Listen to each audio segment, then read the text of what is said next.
যাহারা সীমা অতিক্রম করিয়া গুনাহ করিয়াছে তাহাদের কি করা উচিত? আল্লাহর রহমত হইতে, নৈরাশ হইতে আল্লাহ তাআলা নিষেধ করেছেন। আল্লাহর রহমত হইতে, অনেকে বলে না আমি এত গুনাহ করেছি, এন করেছি, তেন করেছি ইত্যাদি, খুন কারামি চুরি ডাকাতি ডাফসানি ইত্যাদি করেছি, আমার বোধহয় মাফ হবে না, এরকম ধারণা আছে, অনেক মানুষের আছে।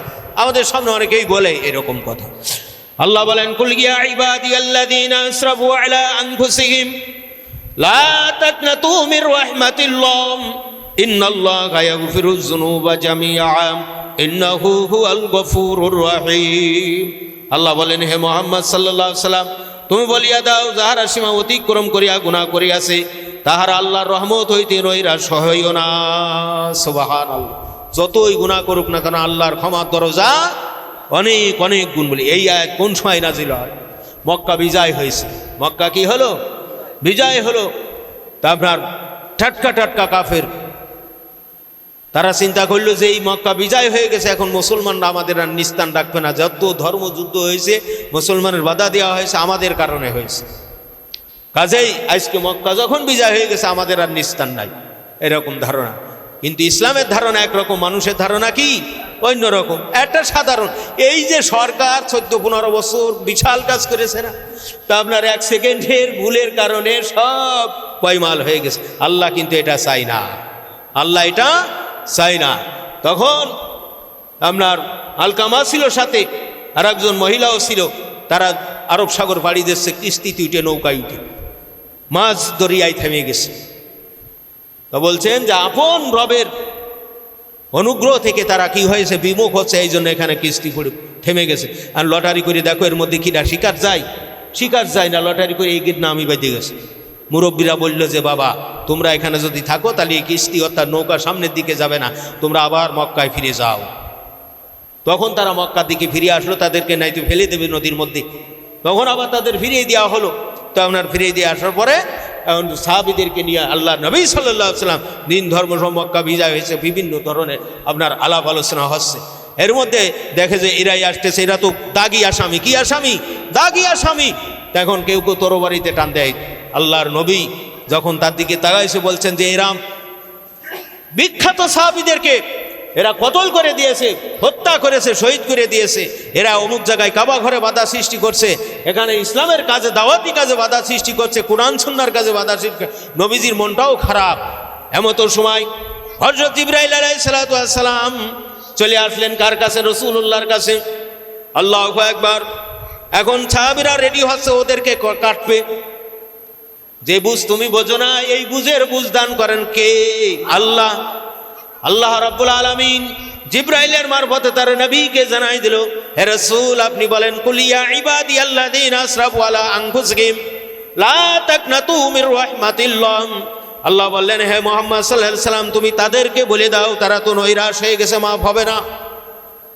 আর আপনিও কি হন, সংযমী হয়ে যান।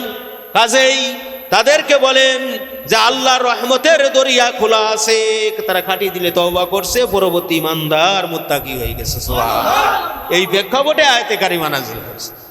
কথা বোঝা গেল? এই জন্য আপনার গুনাহ যতই হোক না কেন, খাটি দিলে, সঠিক নিয়মে তওবা করলে আল্লাহ রাব্বুল আলামিন এই গুনাহ মাসুম করে দেন। সুবহানাল্লাহ। তাহলে গুনাহ কয় প্রকার পাইছেন? 3 প্রকার। শিরকের গুনাহ, হকুল্লাহর গুনাহ, হকুল ইবাদের গুনাহ। এছাড়া আরো গুনাহ আছে। এছাড়া কি আছে? আরো গুনাহ আছে। যারা ফাহিশা গুনাহ করিয়াছে বা অন্য কোনো গুনাহ করেছেন তারা কি করে? আল্লাহ বলেন, আল্লাযীনা ইযা ফাআলু ফাহিশাতান আও যালামু আনফুসাহুম যাকারুল্লাহ ফাস্তাগফিরু লিযুনুবিহিম ওয়া মান ইয়াগফিরুয যুনুবা ইল্লাল্লাহ ওয়া লাম ইউসিররু আলা মা ফাআলু ওয়া হুম ইয়ালামুন উলাইকা জাযাউহুম মাগফিরাতুম মির রাব্বিহিম ওয়া জান্নাতুন তাজরি মিন তাহতিহাল আনহার খালিদিনা ফিহা ওয়া নি'মা আজরুল আমিলিন। আল্লাহ বলেন, যারা ফাহিশা গুনাহ করিয়াছে বা অন্য কোনো গুনাহ করিয়াছে, নিজেদের উপর জুলুম করিয়া ফেলিছে, তারা আল্লাহ জিকির করিবে, ক্ষমা প্রার্থনা করিবে এবং পুনরায় না করার জন্য অঙ্গীকারবদ্ধ হইবে। তা হইলে আল্লাহ তাআলা গুনাহ রাশি মাফ করিয়া দিবেন এবং জান্নাত বকশিশ করে দেবে। সুবহানাল্লাহ। তো আপনার এই ফাহিশা গুনাহ কিসের মাধ্যমে মাফ হয়? তওবা, মৌখিক ইস্তেগফারের মাধ্যমে, তওবার মাধ্যমে, জিকির আজকারের মাধ্যমে। কিসের মাধ্যমে? জিকির আজগার ইস্তেগফারের মাধ্যমে। কিন্তু এর আগে আরো 3টা জিনিস পাড়ি দিতে হয় না? তো আপনার সমাজে দেখা যায় খালি জিকির আজকার করি গুনাহ মাফ চাই, ঠিক না বেঠিক? তা আপনার কিতাবের সাথে মিল খায় না। তো জিকির আজকারের ঠিক সব গুনাহ মাফ হয়? বহু কেসেমের গুনাহ মাফ হয়, আবার বহু কেসেমের গুনাহ মাফ হয় না। এই জন্য যারা ফাহিশা গুনাহ করছে বা অন্য কোনো গুনাহ করছে, এই শিরকের গুনাহ হকুল ইবাদ ব্যতীত তারা কি করবে? জিকির করবে। কার জিকির করবে? খাজা বাবার। কার জিকির? আল্লাহর জিকির করবেন। আল্লাহু আল্লাহ,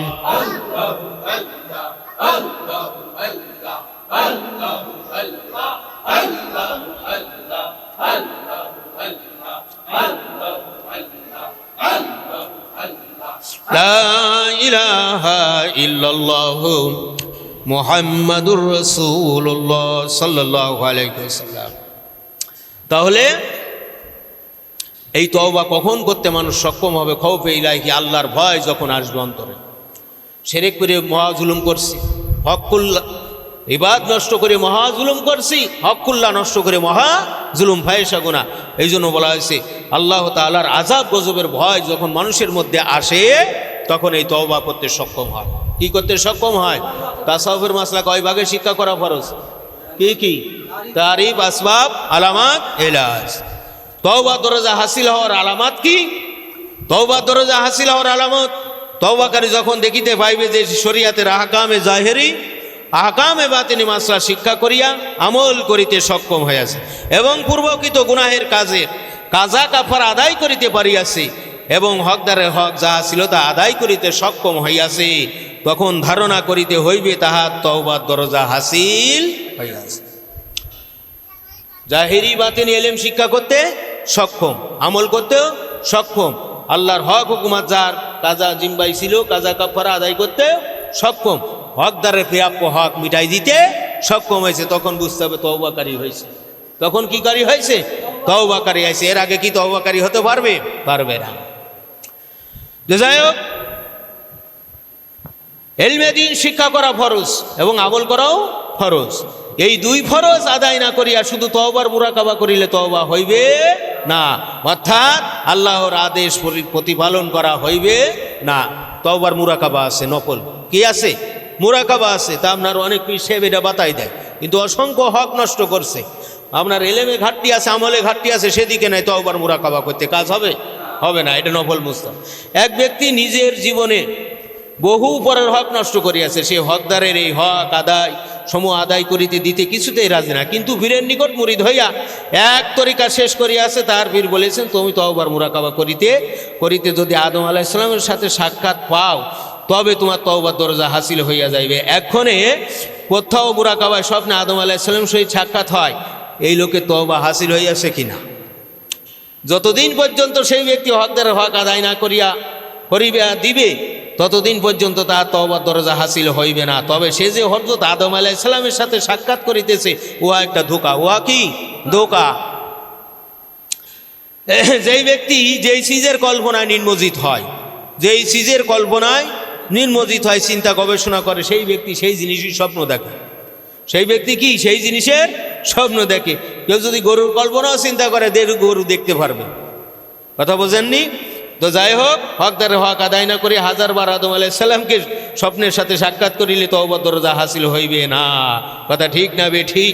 একজন পীর সাহেব একজন মুরিদকে বলেছেন, মুরিদ মিয়া তুমি যদি মুরাকাবায় বসিয়া কাঁদিতে পারো, বুঝতে পারবা তোমার মাফ হয়ে গেছে। বুঝতে পারবা কি হয়েছে?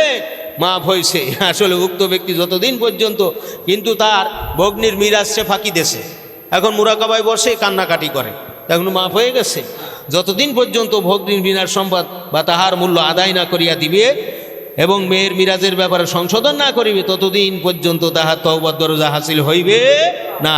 তবে সে যে রোদন করিতে সক্ষম হইয়াছে, তাহাতে তওবার দরজা হাসিল সপ্রমাণ হয় না। কথা বুঝতে পারলেন? তাহলে তওবার জন্য আপনার টাটকা মাসলার দরকার আছে না নাই? তাই টাটকা মশলা লাগবে, সেইভাবে মশলা অনুযায়ী তওবা করতে হবে, আল্লাহ মাফ করবে। ঠিক না বেটি? তো ওই তওবা, ইন্নাল্লাহ নিশ্চয়ই আল্লাহ তাআলা ইউহিব্বুত তাওয়াবিন, মহব্বত করে কাকে? তওবাকারীকে। ওয়া ইউহিব্বুল মুতাতাহহিরিন, এবং যারা পবিত্রতা হাসিল করে তাদেরকে মহাব্বত করে আল্লাহ। যারা পবিত্রতা হাসিল করে, খাঁটি দিলে তওবা করে, আল্লাহ বলছেন ইরা আমার পিয়ারে মহাব্বতের বান্দা বান্দিগণ, বলেন সুবহানাল্লাহ। তওবার এলাজ চিকিৎসা কি হলো? দোজখের ভয় করা, মৌতেও হাসরের চিন্তা করা, পীরে কামেলে সোহবতে থাকিয়া রিয়াজত মুজাহাদা করা। কবরের কথা চিন্তা করবে, হ্যাঁ, দোজখের ভয়ের কথা চিন্তা করবে, হাসরের অবস্থা কি হবে, নসরের অবস্থা কি হবে, পুলসারাতের অবস্থা কি হবে। গুনার সববের কারণ মানুষ এগুলো করে, তাহলে এই জন্য রহমত থেকে নিরাশ হয়ে যেতে হবে, আল্লাহ তাআলার গজব নাজিল হবে। এইভাবে যত চিন্তা ফিকির করবে, আর প্রত্যেকটা মাসলা মাসাইল সম্পর্কে কি দেখি সমস্যা, এই ইলমের জন্য ফাস আলো আহলা যিকরি ইন কুনতুম লা তা'লামুন, আহলে জিকির আল্লাহ ওয়ালাদের কাছ থেকে অর্থাৎ কামেলে মুরশিদের কাছে সোহবতে থাকিয়া রিয়াজত মুজাহাদা করলে গুনাহ থেকে নিবৃত্তি থাকা যাবে, সঠিক দিলে তওবা করা যাবে, আল্লাহর একজন খাঁটি ইমানদার মুত্তাকি মুসলমান হতে পারবে। সুবহানাল্লাহ। এই জন্য সকল অবস্থাতে খাঁটিভাবে তওবা করার চেষ্টা করতে হবে, গুনাহ থেকে ফিরে থাকার জন্য চেষ্টা সংগ্রামী হতে হবে। আল্লাহ তাআলা ইহকালীন কল্যাণ দান করবে, পরকালে মহামুক্তি আল্লাহ দিদার বেহেশত আল্লাহ তাআলা দান করবেন, বলেন আমিন। ওয়া মা আলাইনা ইল্লাল বালাগ।